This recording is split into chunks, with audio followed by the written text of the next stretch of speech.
Hello, my dear friends. Now I am Akshay, and you are most welcome on my YouTube channel, dear friends. आज मैं आप लोग के लिए एक बेहतरीन और खूबसूरत सा टॉपिक लेके आया हूँ। इंग्लिश का एक टॉपिक है जिसका नाम है सब्जेक्ट। इंग्लिश में सब्जेक्ट पढ़ना बहुत ज़रूरी होता है। कोई भी सेंटेंस लिखाता है तो उसमें सब्जेक्ट की बहुत ही अहमियत रोल होती है। तो आज हम पढ़ेंगे कि सब्जेक्ट क्या होती है, सब्जेक्ट बनने के लिए किन किन रॉ मटेरियल की आवश्यकता होती है, अगर सब्जेक्ट सिंगुलर हो तो वो आने वाला वर्ब क्या होगा, यदि सब्जेक्ट प्लूरल हो तो आने वाला वर्ब क्या होगा। ठीक है, इन सभी चीज़ों के बारे में आज हम पढ़ने वाले हैं। तो यदि आप हमारे चैनल पर पहली बार हैं तो प्लीज़ वीडियो को लाइक करें, शेयर करें और चैनल को सब्सक्राइब करें।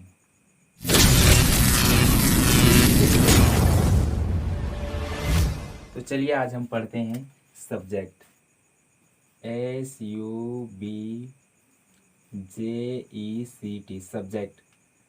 सब्जेक्ट क्या होती है? मोस्टली लोग कहते हैं कि काम करने वाले सब्जेक्ट होते हैं, लेकिन ऐसा परफेक्टली करेक्ट नहीं होता है। काम करने वाले सब्जेक्ट होते हैं मतलब डूअर सब्जेक्ट होते हैं, लेकिन उसके अलावा भी जितने भी नॉन डूअर भी होते हैं वो सभी सब्जेक्ट होते हैं। और आज हम इस वीडियो में इसका क्लेरिफाई करेंगे। ओके, तो सब्जेक्ट बनने के लिए सबसे पहले आपको बताते हैं मैं नाउन। नाउन होती है NOUN आई मतलब नाउन जो है सो हमारी किसी भी सेंटेंस में सब्जेक्ट का रोल अदा कर सकती है, ऑब्जेक्ट का रोल अदा कर सकती है। तो अभी हम सबसे पहले सब्जेक्ट पढ़ रहे हैं। तो सब्जेक्ट तो देखेंगे किसी भी सेंटेंस में नाउन जो है वो सब्जेक्ट का रोल कैसे अदा करती है। तो noun is a naming word. किसी भी नाम को संज्ञा कहते हैं, राइट। चाहे वो प्लेस का नाम हो, एनिमल्स का नाम हो, थिंग्स का नाम हो या पर्सन का नाम हो। ओके, तो जैसे पर्सन में ले लेते हैं, जैसे मैंने लिखा यहाँ पे राम इज या बॉय। राम इज या बॉय। तो इस सेंटेंस में देखिए राम क्या हमारा नाउन, ठीक है, एज अ किस रोल में आया है? सब्जेक्ट के रोल में। इज क्या हमारा वर्ब, कौन सा वर्ब? Singular verb. ओके, ये क्या आर्टिकल जो यहाँ पे एडजेक्टिव का काम कर रहा है, एडजेक्टिव।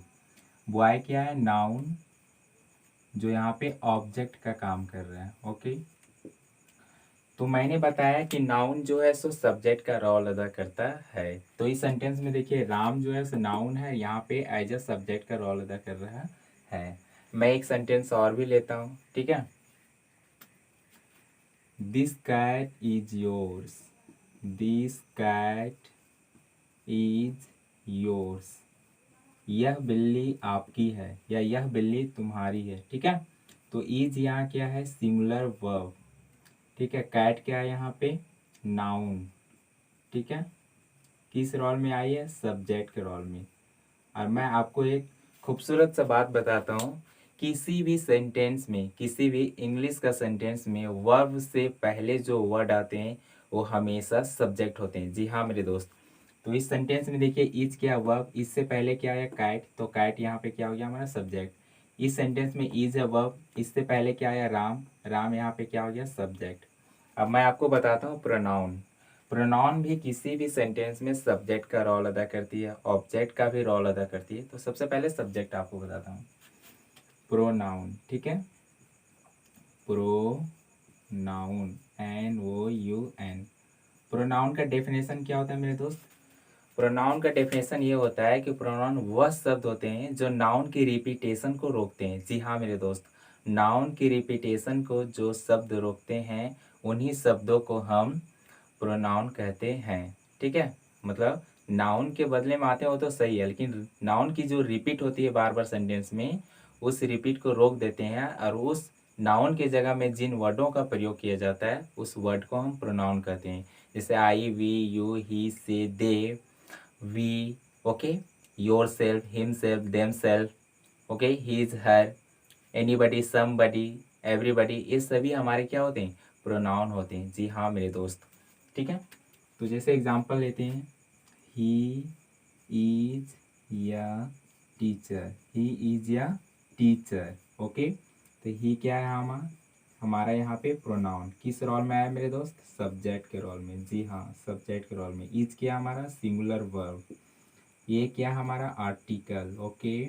और टीचर क्या है हमारा यहाँ पे? नाउन। ठीक है मेरे दोस्त। तो यदि सिंगुलर सब्जेक्ट हो तो आने वाला वर्ब भी क्या लेगा? सिंगुलर। मैं आपको एक बेहतरीन कॉन्सेप्ट बताता हूँ। यदि किसी भी सेंटेंस में सब्जेक्ट सिंगुलर हो तो आने वाला वर्ब भी सिंगुलर होगा, और यदि वो सब्जेक्ट प्लूरल हो तो आने वाला वर्ब भी प्लूरल होगा। ओके, मैं यहाँ पे लिख देता हूँ। ठीक है, यदि सब्जेक्ट सिंगुलर हो, यदि सब्जेक्ट सिंगुलर हो तो आने वाला वर्ब भी क्या होगा? सिंगुलर। जी हाँ मेरे दोस्त। ओके। और यदि सब्जेक्ट प्लूरल हो तो आने वाला वर्ब भी क्या लेगा? वो प्लूरल। ओके, इस कॉन्सेप्ट को याद रखिए मेरे दोस्त। हमेशा आपको काम देगा, हर सेंटेंस में काम देगा, और हर सेंटेंस को बोलने में, ठीक है, लिखने में, समझने में हमेशा आपको काम देगा। लिसनिंग, राइटिंग, अंडरस्टैंडिंग, कॉन्वर्सेशन सब में काम देगा। तो इस तरह से इस सेंटेंस में ही इज या टीचर, इस सेंटेंस में ही जो है सो प्रोनाउन एज ए किस रोल में आया? सब्जेक्ट के रोल में। ओके, मैं एग्जांपल और भी लेता हूँ, जैसे what's your name, what is your name. Okay, इस सेंटेंस में देखिए इज क्या हमारा? Verb, singular verb. ओके, और इससे पहले क्या है? व्हाट। व्हाट क्या है यहाँ पे? प्रोनाउन। एज ए किस रोल में है? मेरा सब्जेक्ट के रोल में। ओके, तो इस तरह से प्रोनाउन भी सब्जेक्ट का रोल अदा करते हैं। आई होप आपको समझ में आ गया होगा। इसके बाद सब्जेक्ट और भी होते हैं, मैं आपको बताने की कोशिश कर रहा हूँ। जो नाउन इक्विवेलेंट होते हैं। जी हाँ मेरे दोस्त, क्या होते हैं? Noun equivalent. Equivalent, VALENT। Noun equivalent क्या होता है?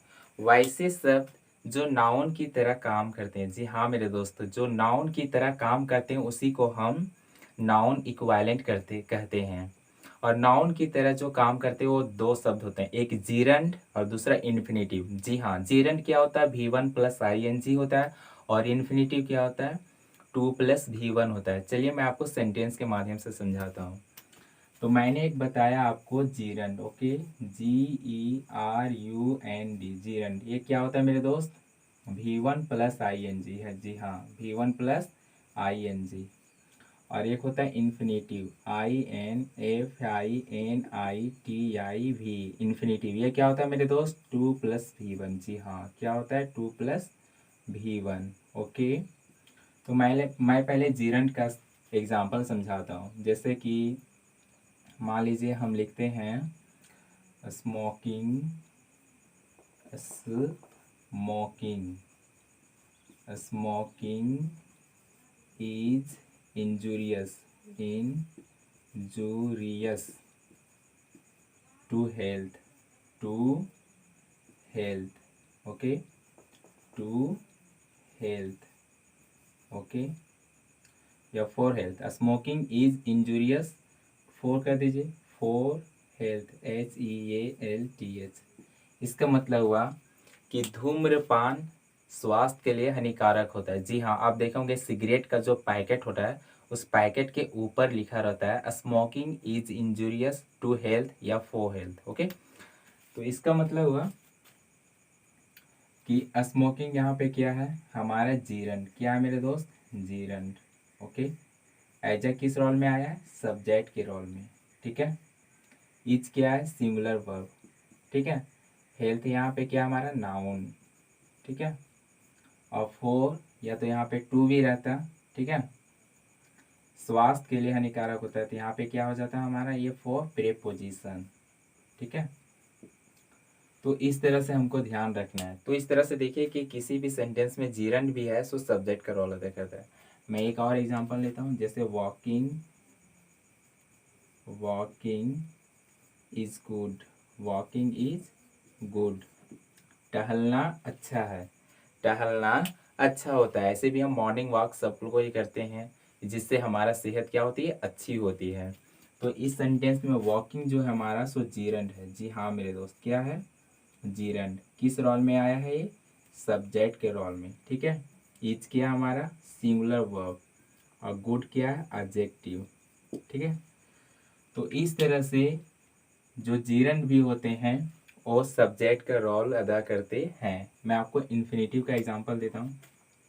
Infinitive, okay, infinitive, infinitive, infinitive, infinitive क्या होता है 2+V1, 2+V1, ओके। जैसे एग्जांपल लिखा मैं, to walk, to walk is good, to walk is good. इस सेंटेंस का भी सेंस वही निकलेगा, ठीक है। टहलना अच्छा होता है, टहलना अच्छा होता है। तो यहाँ पे टू वॉक जो है सो इन्फिनेटिव है। क्या है मेरे दोस्त, इन्फिनेटिव। एज ए किस रोल में आया ही, सब्जेक्ट के रोल में। इज क्या है सिंगुलर वर्ब, गुड क्या है एडजेक्टिव, ठीक है।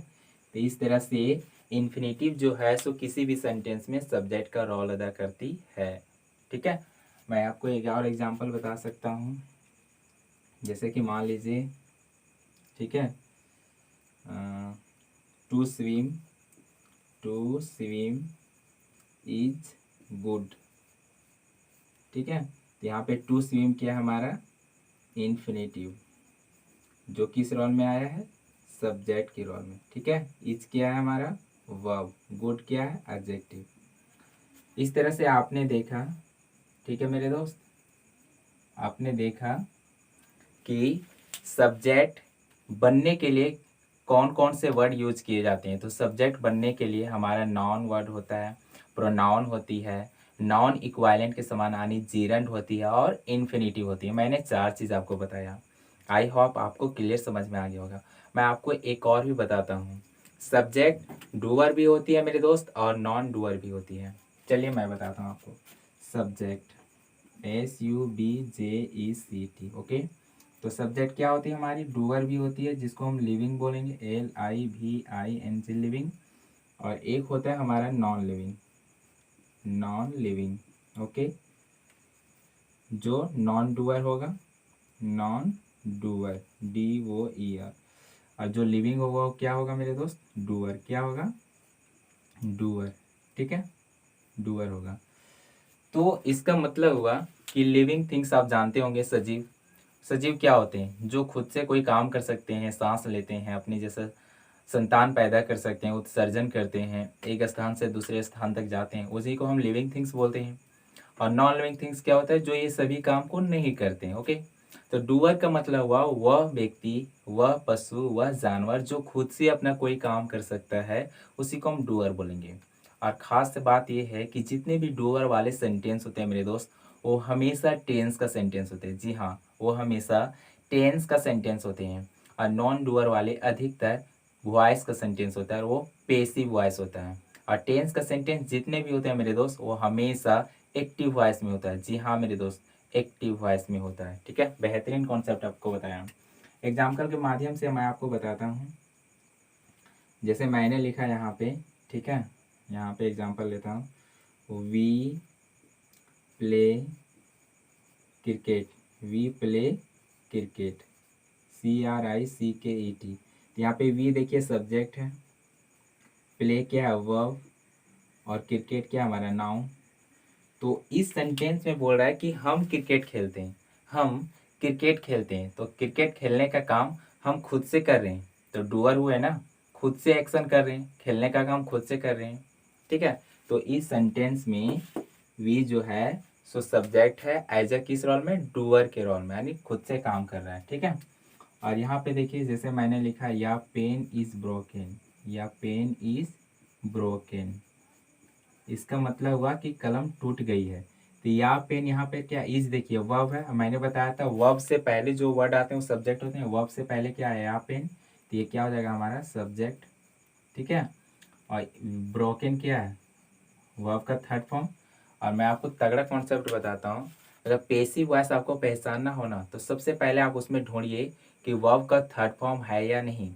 वर्ब का थर्ड फॉर्म होगा तभी वो पेसिव वॉइस हो सकता है। उसका एक ही फंडा है वो, कि पेसिव वॉइस जब भी होगा, पेसिव वॉइस का सेंटेंस, तो हमेशा अपने साथ वर्ब का थर्ड फॉर्म लेता है, ठीक है। तो यहाँ पर देखिए, तो एक कलम टूट गई है, एक कलम टूट गई है। आप बताइए, ये कलम है, कलम खुद से टूट सकती है? नहीं ना।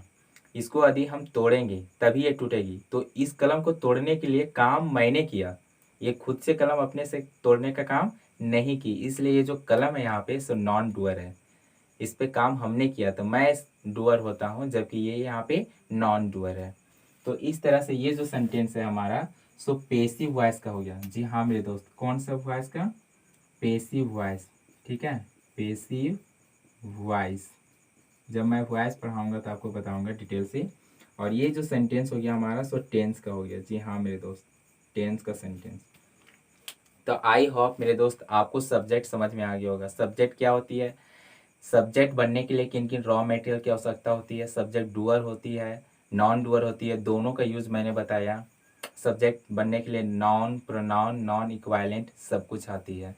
यदि वीडियो अच्छी लगा हो तो वीडियो को लाइक, शेयर एंड चैनल को सब्सक्राइब करें। Thank you so much for watching this my video. Okay.